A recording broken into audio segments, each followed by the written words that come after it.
Hey kids, are you ready for story time with... Still moving through Maine here. Just wanted to tell you a story while I'm still in Maine, because it happened in Maine.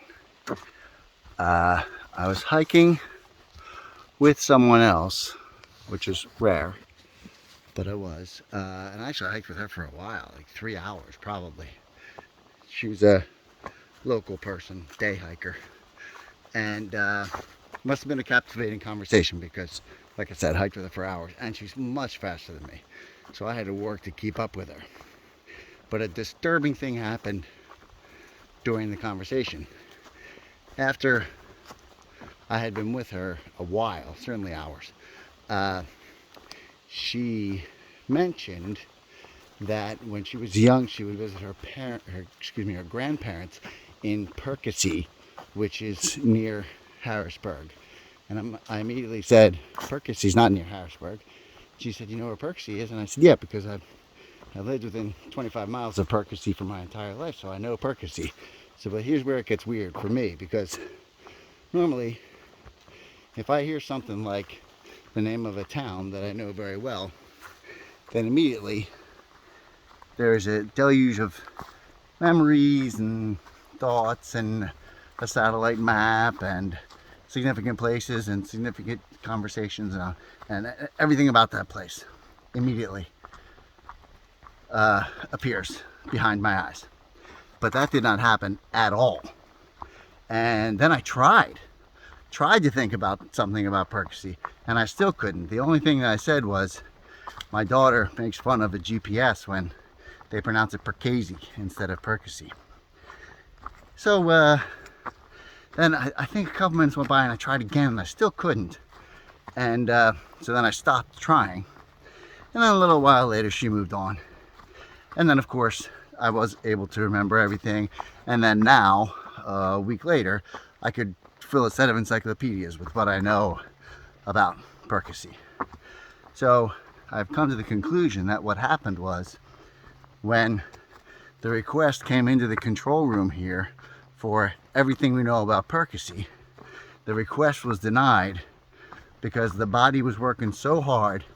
Keep the 2 legs moving, keep the 2 arms with the trekking poles moving, and keep the body upright. So we don't have time to think about Percy, because that doesn't matter right now. So it was just a momentary thing and not a big deal, but it was disturbing to me at the time that I couldn't think of Percy. Also, in particular, the streets in like downtown Percy should be very easy to think of because they mirror the streets in Center City, Philadelphia. So I guess like Walnut, Locust, Walnut, Chestnut, Market, Arch, Race, and then they intersect the numbered streets. So the streets in Percy where the businesses are the same as the streets in Center City, Philadelphia. So that was just something that happened to me while I was out here hiking, maybe working too hard. Hey kids, are you ready for story time? Okay, on this rainy day, I want to tell you a story of something that happened on another rainy day. I got to a campsite and I already had my tent set up. I forget if I was in my tent or out of my tent. Anyway, 2 other guys showed up, and immediately I could tell the one guy was just complaining and cursing and slamming things, and it was a rainy day, so maybe, he was having a bad day for that, because that can affect your attitude. But it got to the point that it was really bothering me, and his friend was not like that at all.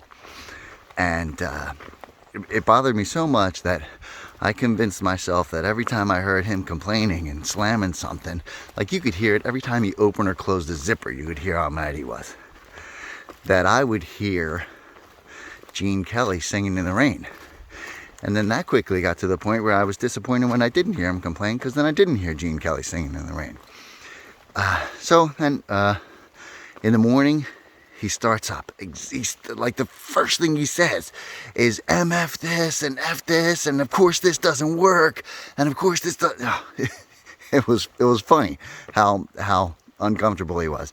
But here's the story ends ironically, because those guys pack up And again, I think I was in my tent the whole time. I could just hear them, didn't even see them.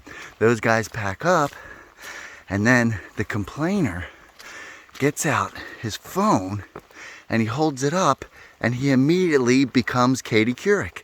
He's like, good morning, it's 8 a.m. We're gonna do 15 miles today, and we're heading into... It was the funniest thing. He just became a completely different person when he was in front of his own video camera. That was just one of my funny human interactions.